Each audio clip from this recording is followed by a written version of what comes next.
जैसा कि आप सभी को पता है कि मैं जावा का फुल कोर्स अपने चैनल पर अपलोड कर रहा हूं, तो मैंने आपको अपना पिछला वीडियो में बताया था कि किस तरीका से कंडीशनल्स इन जावा आप यूज कर सकते हैं, जिसमें मैंने आपको इफ, एल्स, एल्स इफ के बारे में बताया था। यदि आपने अभी तक उसको नहीं देखा है तो मैं आपको रेकमेंड करूंगा कि देख लीजिए। नॉलेजेबल वीडियोस को वैसे बहुत कम लोग देखते हैं, यदि आप देख रहे हैं तो काबिलियत तारीफ है आप में कि आप देख रहे हैं।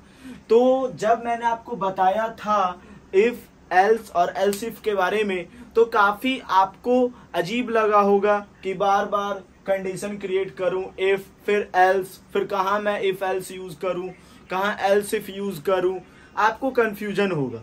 तो इसीलिए एक नया सिस्टम जावा में है कंडीशनल्स यूज करने का, जिसको हम लोग कहते हैं स्विच केस। ठीक है, स्विच केस। पहले मैं आपको कल जो सिखाया था उसको रिवाइज कर देता हूं। जैसे कल मैंने आपको बताया था इफ, जैसे मान लेते हैं कि यदि कोई 1 प्रेस करता है, if x is equal to 1, तो फिर आपको क्या प्रिंट करना है? प्रिंट करना है SOPLN, यानी कि system dot out dot print LN। ठीक है, आपको क्या प्रिंट करना है?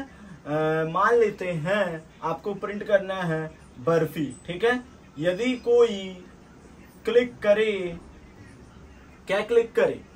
क्लिक करे if x is equal to 1, यानी कि यदि कोई x इज इक्वल टू 1 देना चाहे तो यहां पर हम लोग प्रिंट करेंगे बर्फी। उसी तरीका से इफ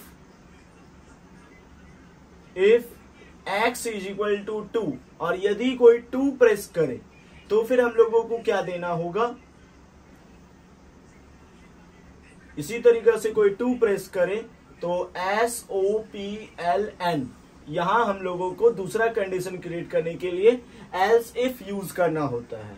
ठीक है, तो प्रेस होगा रसगुल्ला। ठीक है, रसगुल्ला। ठीक है, उसी तरीका से तीसरा मैं कंडीशन क्रिएट कर देता हूं else if x is equal to 3, यदि कोई 3 प्रेस करे, ठीक है, तो क्या प्रिंट करना होगा? SOPLN, यानी system dot out dot print LN, kaju katli. ठीक है, तो प्रिंट होगा काजू कतली। ठीक है, तो इस तरीका से बेसिकली हम लोगों ने इफ, एल्स, एल्स इफ का यूज किया था। यदि कोई कुछ इसके अलावा प्रेस नहीं करता है तो एल्स, यदि है तो आपको प्रिंट करवाना है SOPLN इनवैलिड। ठीक है, इनवैलिड, यानी इसके अलावा कोई कुछ भी प्रेस करे तो वो इनवैलिड में माना जाएगा।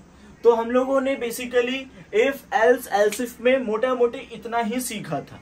अब मैं आपको इसको स्विच केस से लिखना सिखाऊंगा, क्योंकि आप देख सकते हैं हमारा जो इफ, एल्स, एल्स इफ है ये काफी अजीब लग रहा है, और बार बार इफ, एल्स इफ यूज करना लोगों को काफी ज्यादा कॉम्प्लिकेटेड भी लगता है, तो इसलिए हम लोग स्विच केस यूज करते हैं। लेकिन याद रखिएगा, स्विच केस में आपको हर एक केस को कंप्लीट करने के बाद आपको ब्रेक, ये जो ब्रेक लिख रहे हैं, ब्रेक लगाने के बाद ये सेमीकोलन लगाना बहुत जरूरी है। ऐसा इसलिए क्योंकि यदि आप ये नहीं लगाते हैं तो आपका जो स्टेटमेंट है वो पहला केस से दूसरा केस में नहीं जा पाएगा, यानी पहला केस को तोड़ना पड़ेगा, ब्रेक करना पड़ेगा, तब वो सेकंड केस में जाएगा। ये बहुत जरूरी है कि आप ब्रेक लगाएं और उसको टर्मिनेटर के साथ एंड भी करें। मैं आपको सिर्फ केस लिखता जाऊंगा, उसको ब्रेक नहीं करूंगा। क्यों नहीं करूंगा? क्योंकि आपको मालूम है, मैंने आपको बता दिया कि आपको ब्रेक लगाना है। ठीक है, तो मैं बेसिकली केसेस लिखता जाऊंगा। तो ये बात आपको याद रखना है कि ब्रेक जरूर लगाना है हर एक केसेस को कंप्लीट करने के बाद, अदरवाइज आपकी प्रोग्रामिंग में एरर आ सकते हैं। स्विच केस में क्या होता है? सबसे पहले हम लोग लिखेंगे स्विच, उसके बाद वेरिएबल असाइन कर देंगे स्विच x। ठीक है, यहां पर हम लोग वेरिएबल असाइन करेंगे, उसके बाद एक ब्रैकेट लगाएंगे कर्ली ब्रेसेस। अब यहां हम लोग लिखेंगे केस 1, यानी कि पहला केस क्या होगा? केस 1 ये होगा कि SOPLN। ठीक है, SOPLN, और आपको क्या प्रिंट करना है? आपको प्रिंट करना है बर्फी, ठीक है। यानी फर्स्ट केस में आपको प्रिंट करना है बर्फी, ठीक है, ठीक है। उसी तरीका से केस 2 आपको लिखना है और यहां पर लिखना है SOPLN, ठीक है। उसके बाद रसगुल्ला, ठीक है, रसगुल्ला,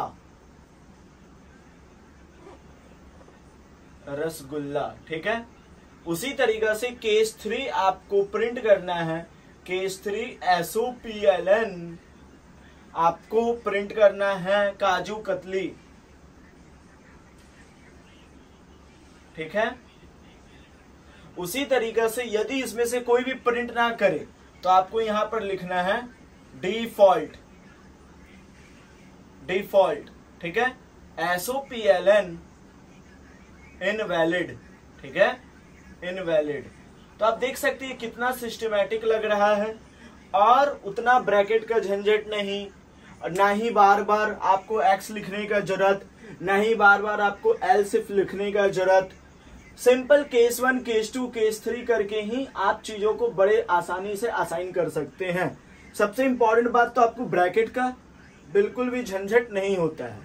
तो इसे ही हम लोग स्विच केस कहते हैं। स्विच केस में बेसिकली आप केसेस क्रिएट करके क्या कर सकते हैं, मल्टीपल स्टेटमेंट्स आप दिखा सकते हैं विथ कंडीशन, ठीक है। यानी कोई 1 प्रेस करेगा तो क्या होगा, कोई 2 प्रेस करेगा तो क्या होगा।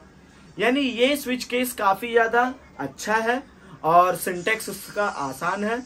बड़े आसानी से आप चीजों को समझ सकते हैं, प्रोग्रामिंग लिख सकते हैं, ब्लॉक ऑफ कोड लिख सकते हैं। उम्मीद है आपको ये छोटा सा वीडियो स्विच केस पर पसंद आया होगा। यदि आप स्विच केस से जुड़ा प्रोग्रामिंग चाहते हैं थोड़ा अच्छा लेवल का, तो नीचे कमेंट कीजिए, मैं उसके बारे में जरूर वीडियो बनाऊंगा। टिल देन हमारे यूट्यूब चैनल को सब्सक्राइब कीजिए, वीडियो को लाइक कीजिए एंड इसे सभी जगह शेयर कीजिए। Thanks for watching this video.